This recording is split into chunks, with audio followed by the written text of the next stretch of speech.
Well, last week, the executive director of the Uganda Association of External Recruitment Agencies was arrested in one police, and the agency said it was a case of mistaken identity and the ED was actually trying to block human traffickers.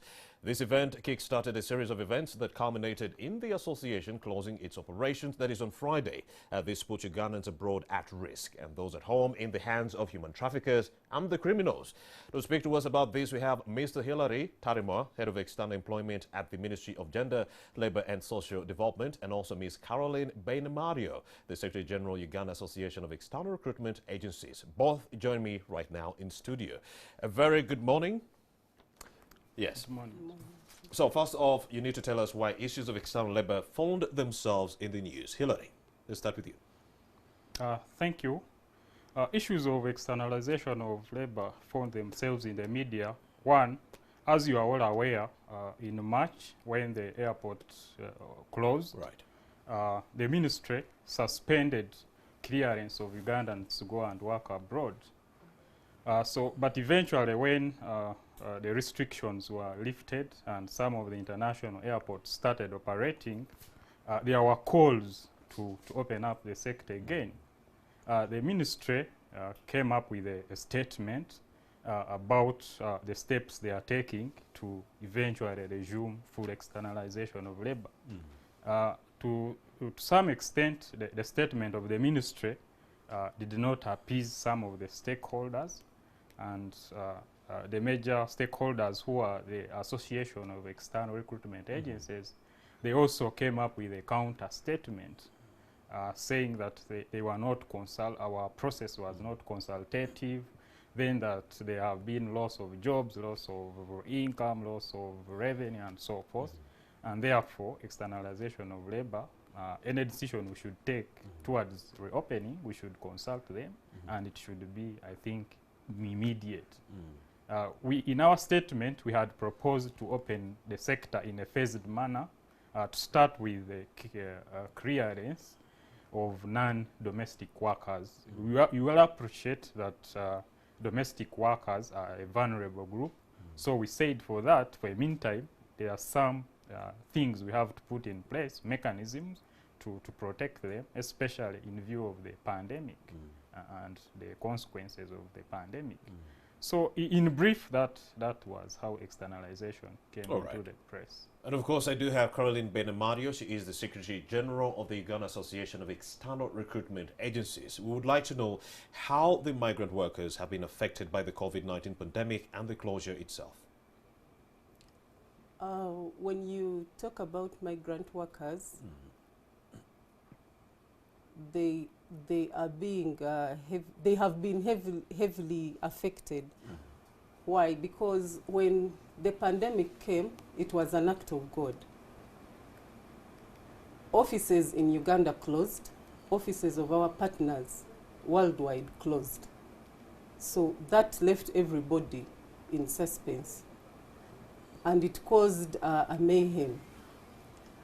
We couldn't ably monitor, and we were looking forward to straight away start monitoring our migrant workers when the airport opens and when we are able to access them and also access our offices. So for us it came as a blow when Ministry of Gender, Labour and Social Development, through the press, informed us that that is the decision that they had taken. We thought that as stakeholders that have been working with us, they should have called us on table, because we are the first contact of the migrant worker. So any decisions that are made towards them, we feel that we should be part and parcel of those decisions. So what prompted the closure on Friday this week? Actually, last week on Friday. What prompted that closure? Would like to know. And what would that mean to the migrant workers who are already abroad, like in Dubai, UAE? What prompted the closure was the press release from Ministry of Gender, the fact that they could not consult us. Our sector has been hit just like any other sector. When you look at tourism, when you look at the service sectors. The government has talked about them passionately, and they have been like there for them. However, we feel that our ministry does not own us. It has not owned us. And therefore, because our sector was equally hit just like any other sector, we have been pushing for the migrant worker. We left offices open with about 1-2 employees so that we are able to stay in touch and monitor their status abroad. However, when we became hopeless, it was no longer, we could no longer push on. Like paying salaries and so forth. Like paying salaries, the rent, all that has come with COVID effects. So just like any other sector, we were also badly hit, and we can no longer push on. Mr. Wandera, the work recruitment... Maybe a correction. Mr. Hillary. I'm not Mr. Wandera. We had anticipated to have Mr. Martin Wandera, but then we have Mr. Hillary Tarimwa. Mr. Tarimwa, let's talk about the work these agencies are doing. It brings some kind of income to your pocket as the Minister of Gender, Social Development. But then why aren't you allowing them to get back to work? We are talking about non-tax remittances of 2.2 billion shillings and foreign remittances of $700 million. Why aren't you putting them back to work if you're actually benefiting from the same? Yeah, maybe before I go there, I need to respond to their issue of closure. Please go ahead. They claim they closed because of your statement. Because of our decision. One, the first thing to note is that the externalization had been suspended in March. We were not clearing anyone to go abroad to work. Externalization, of course, involves other processes which do not involve going out of the country, kept on, like renewal of licenses, following up on distressed migrant workers and so on. So we were also taken aback by their decision to come up and say they have closed. For the reason being licenses are issued by the ministry to individual companies, and the licenses come with duties and responsibilities to the companies.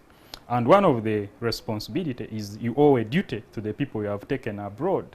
So once you have been issued a license as a company, you cannot come up and say that you have closed, because you have already taken people and you owe those people a responsibility to protect their welfare. So the decision by the association to come up and say that they are closing has no foundation in law. Secondly, I don't think UWELA has the mandate to close. As I've said, licenses are issued to individual companies. So once you get a license, the license comes with terms and conditions, which you must fulfill at all times. So when you say that you have closed, in effect, you are nullifying your own license. So that's the first thing that should be noted. So their decision, I would say, for lack of a better word, first of all, was also premature. We have had several engagements with them since the international travel restrictions were lifted. So it has been a process, and along the way, we are also engaging other stakeholders. The labor externalization chain has also other stakeholders. There is the airport clearance at the airport. The airport has come up with SOPs and so forth. So we have to see whether clearance of migrant workers is in line with the airport SOPs. All those are the issues that were in course of engagements. So their decision is, for lack of a better word, premature. And you're saying since they closed, their licenses are nullified? That would be the effect if they say that, because the license has terms and conditions. When you get a license, you owe a duty to all migrant workers that you clear that go out under that license. So you cannot come up and say, in other words, they don't have the powers to close themselves. Caroline, do you not have the powers to close Uganda Association of External Recruitment Agencies? It's maybe before she comes in, it's not the association that holds the license. They are individual companies. So even if they close, the individual companies can stay open? They are still liable for... Caroline, counter that.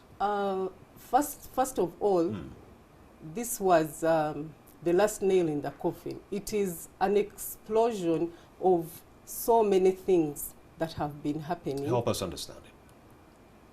for a while now, even before COVID, we have engaged the Ministry of Labour, in particular the external unit, on way forward of the welfare of the migrant workers, on how best we can streamline the industry. We have talked about a one-stop center. As we speak right now, we had a PPP with Ministry of Gender.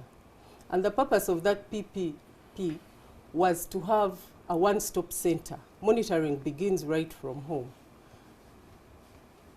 A one-stop center was launched by the Ministry of Gender, but I want Hillary to clarify whether we have a one-stop center that UWERA is paying for. That is one. Two, we had issues of the bilateral, which is signed by the government. And this bilateral was supposed to be reviewed. It has never been reviewed. We have not had the government of Uganda go to Saudi or Saudi come to Uganda. So there is a series of engagements that we have had with the external unit, the external labor unit, that they have remained adamant about. So this is an explosion of a lot of things that have been happening along the way. UWERA as an association, it becomes UWERA because of its members. It is an association. It brings together companies that have been licensed. So your decision affects all the companies? Our decision, first of all, is consultative. We don't just get up as the board of UWERA and make decisions. We consult our members.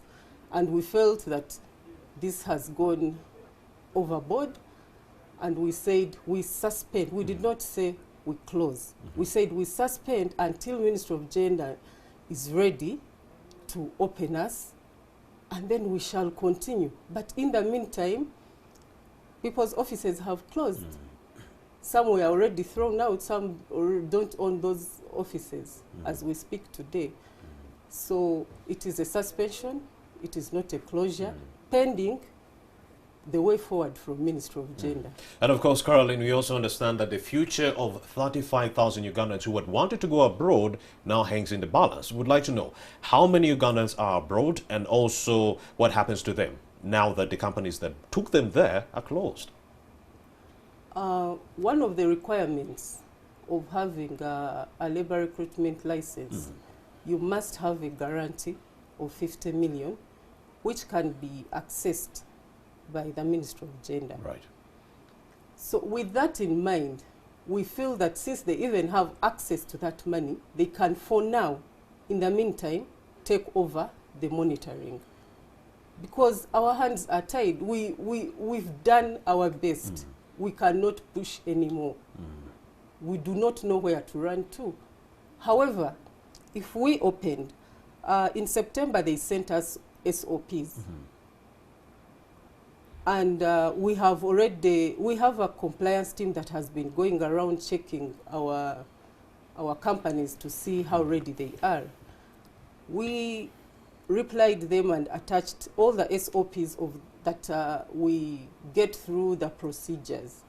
That is Interpol, internal affairs, forensic, airport. All those places have SOPs. And so do our companies. We showed them readiness in the destination countries where a PCR negative result is required on arrival, and how they intend to work with the migrant workers. All that was presented to the ministry. And we don't know why they came out with the decision that they came out with. We don't know what. We want to know the number of people who are abroad right now and what is going to happen to them. What is their fate? Like someone who is watching right now from Dubai, what is their fate now that you've closed? Whom do they run to? We have embassies in those countries, and we have been telling them that going forward until the suspension until we have had engagements with our regulator, they can contact the embassy, and like I have said, the ministry can access the guarantee money to be able to go ahead with the monitoring. Of course, Mr. Hillary, you're going to counter that, and we've also seen a letter from the Minister of Health allowing other workers to go abroad, but not the external labor companies. What does that mean? You're not supporting your, not the labor export companies, you know, taking their people abroad, but then other workers are allowed to go, not those under the labor export companies. Is this a reason to actually agree that you're not fighting for your stakeholders, the 187 recruitment agencies in Uganda? It's not true that we are not fighting for them. We're actually fighting for them. And if we read our statement, maybe to first refer to her talk, she says that we have not, you know, we have not been responsive to their demands. But our statement was very clear, and it was a form of a planned, you know, phased resuming of the externalization of labor. The main reason, maybe it would be fair also to give the rationale why we thought that the domestic workers category should be delayed. One, as you might be aware, all domestic workers are supposed to go through mandatory pre-departure training. Yes. So now, as you know, the president opened institutions, and he was specific. Finalists, that's P7, S4, S6, and finalists in higher institutions of learning. There are training institutions which train migrant workers, which are accredited by the ministry. That category was not among those. So if you allowed domestic workers now to go, how will they train if training institutions were not among institutions that were allowed to open? Secondly, if you have been at the airport, you know that migrant workers, they consume, they have the largest numbers at the airport. So we did not want to overwhelm the airport with numbers, especially in view of the social distancing and other SOPs. That's why we think it's we first have engagements with the stakeholders, know how can we do it so that we don't overwhelm the airport with numbers. And of course your ministry has been talking to government to see a way you can iron out these issues. So how far with that? How to iron out? Yeah, the conversation you've had with government on the same issue. What has come out of those meetings? It's all work in progress. It's work in progress. The Ministry of Health, for instance, has responded to our call for the non-domestic workers. Then also, the other issue I forgot about all people supposed to be leaving the country, they are supposed to have the tests for COVID, and they are accredited centers to do that. And under the labor externalization program, the workers go health tests. Unfortunately, those accredited centers by the GCC countries are not those among, they are not among those that have been accredited to test for COVID. So those are the issues we are still trying to iron out before we eventually open the sector for the domestic workers. Of course, let's interrogate the issue of human trafficking. Have you noticed an uptick of human trafficking during this COVID-19 pandemic? Yes, we have also both domestic and... Yes, and maybe to add that trafficking has always been a challenge, and it should be a national, a national challenge.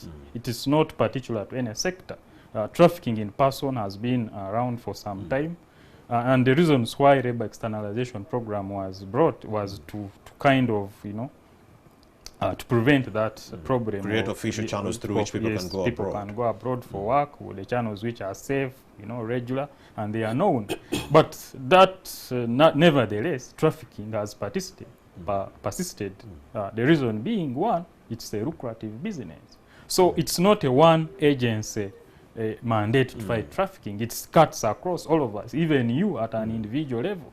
You could have relatives who could have been trafficked. But so it's about awareness creation. And as you mentioned, it's because of these official avenues that we've seen a slow registration of human trafficking cases. But then they are shut down. Don't you think unscrupulous individuals might use this gap to actually traffic more people out of this country? Or even into the country? Of course, it's not disputable that they might exploit the current situation. But that in itself cannot allow us to just open the sector wholesome because of the fear for trafficking. Because there are more consequences of just opening up wholesome without putting in place mechanism how to maybe, especially with the pandemic, how to go about the whole process. Of course, the Uganda Association of External Recruitment Agencies is saying we should reopen wholesomely so that these people, the 187 companies, can go back to work. But then the Minister of Gender, Labour and Social Development is saying it should be a phased, gradual reopening. How so? Help us understand that. How? The phased, gradual reopening. Break it down. Yeah, the phased is that, one, we begin with the non-domestic workers because those are not vulnerable.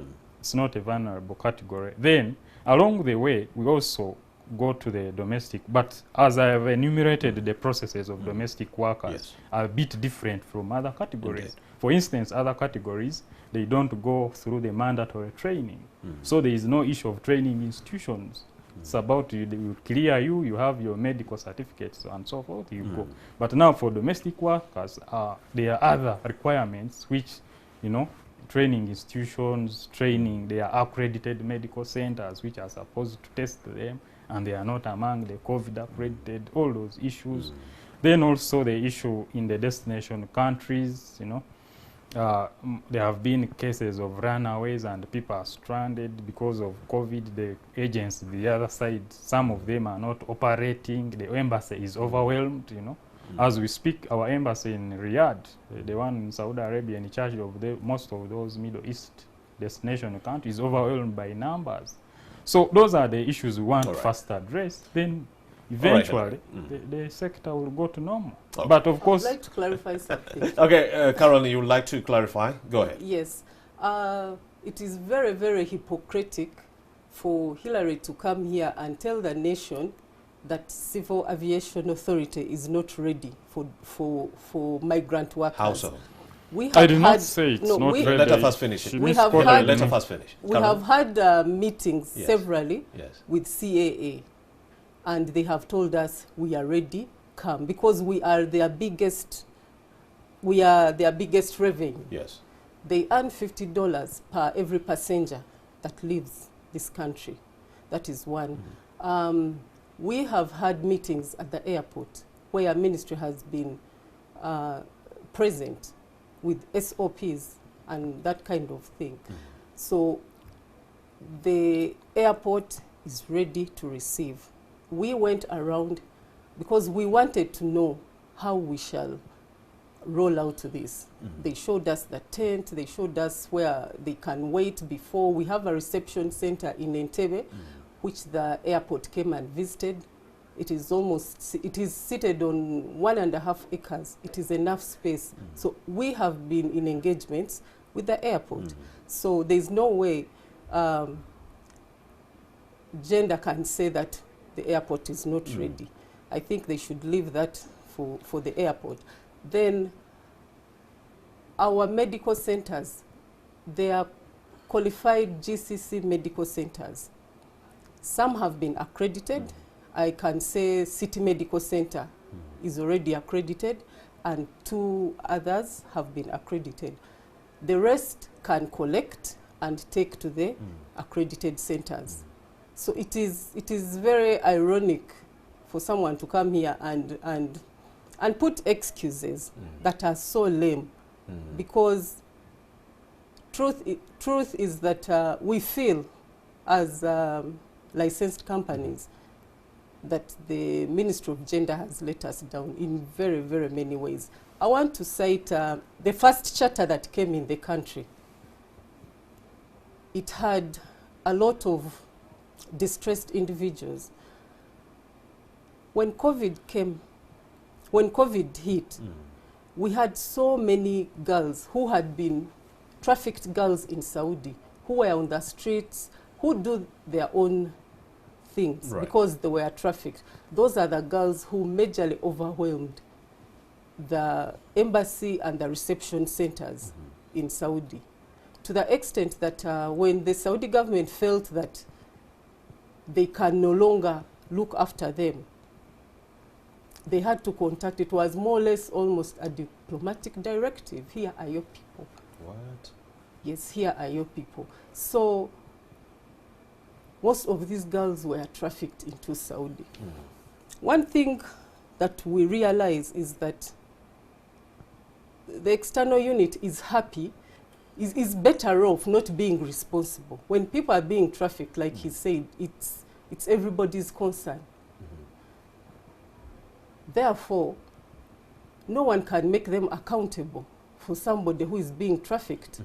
For me, when I come to this studio, I talk on behalf of two people, the successful story and that migrant worker who ended up in the wrong hands. Right. Because there are very many successful stories and very minimal cases, genuine cases of people who ended up in the wrong hands. But their voice still matters. And when I come here, I stand in for both parties. Yes. That's why when we have built a good relationship with the airport, Avipol. Whenever girls are intercepted or boys, we come in because in most cases facilitation is minimal. Right. The girls will sleep there, they will be hungry, and we come in as UWERA. We support in transport and also to interrogate them and know why hasn't gender interested themselves in knowing why these girls are going. If I give a case scenario of the second last batch of the 31 girls, when I talked to them, we had about 8 of the girls who were on repatriation flights from Saudi in March. And they said, what do you want us to do here? And as we were trying to tell them, you see, the government, gender, there is a process, they said, we know, but we have heard that they are not going to open us. We had about 8 who were from Oman. COVID got them on vacation. And while in vacation, they kept in touch with their bosses in Oman. We don't have a bilateral with Oman. And they were saying, we are going back. My boss sent my ticket. Why is anyone stopping me? And what plan do they have for me? Among the charters that came in the country, we had a full charter of girls from Oman. How do they get there? And isn't it a concern?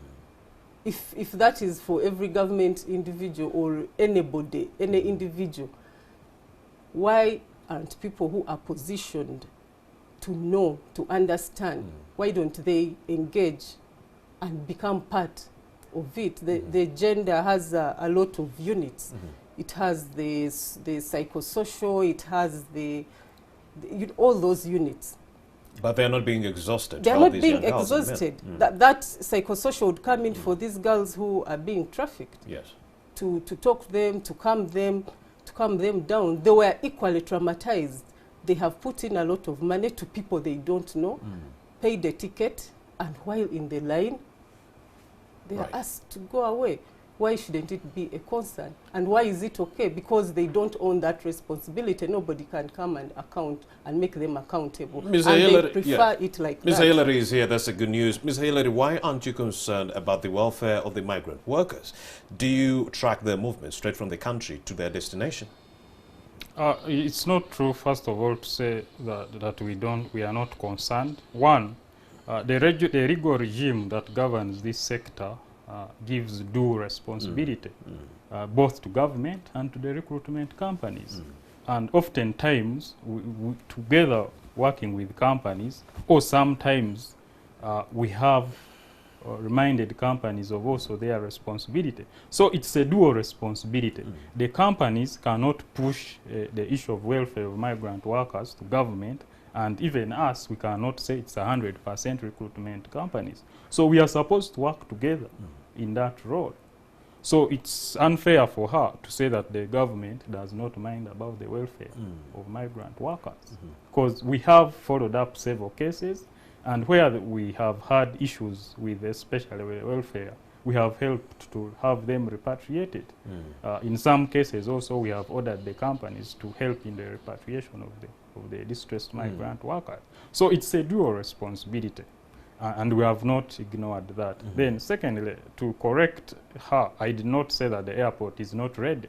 I said the airport has put in place SOPs which will affect our processes. For instance, one of the SOPs the airport came up with is to reduce paperwork because you know the paper transmission and so forth. So in our processes, we have to go to the drawing board and also limit the paperwork so that there is limited transfer of paper and so forth. All right, Hillary, we are wrapping up this conversation. I think we should end it with recommendations from the Gender Ministry. What needs to be done to improve the welfare of the migrant workers? What should be done to improve? First of all, there are consultations going on towards that direction. We cannot deny that the sector has not had challenges, but the challenges are being addressed, and it's a work in progress. So all we call upon the companies to be patient. Yes, we understand that there have been economic effects on recruitment agencies. That we appreciate. There have been loss of income and so loss of jobs, many things, like in any other sector. This pandemic, no one planned for this. But that is not to say that we should take hurried decisions because of the challenges that the pandemic has posed. So my recommendation is that consultations are on of all the stakeholders. The ministry is doing its best to address the challenges, and we shall take the shortest time possible. Of course, there are some challenges which are related to resources, capacity, human resource capacity. Those may take some time. They may not have immediate solutions. And finally, Caroline, how much is this sector worth? And share with us some recommendations from the Uganda Association of Recruitment Agencies. In terms of remittances, our migrant workers remit over 700,000 USD annually. And our recommendations are that, quickly before I come to the recommendations, the nation needs to know that we as recruitment companies do not go to outsource those jobs. The government moves and makes a bilateral, and they go ahead to identify the companies that we should work with on the other side. I don't know the companies the other side. I only get that list from the Ministry of Gender. So they need to, one, if they have issues with Saudi Arabia, they have a bilateral. They must sit government to government level where they have not been satisfied, and they iron out those issues. Caroline and Hillary, many thanks for having made the time to speak to us right here on Morning at NTV. Thank you. Appreciate it. You're still watching Morning at NTV all the way, 6:30 a.m. up to now. We are going to take another breather and return with more of this show.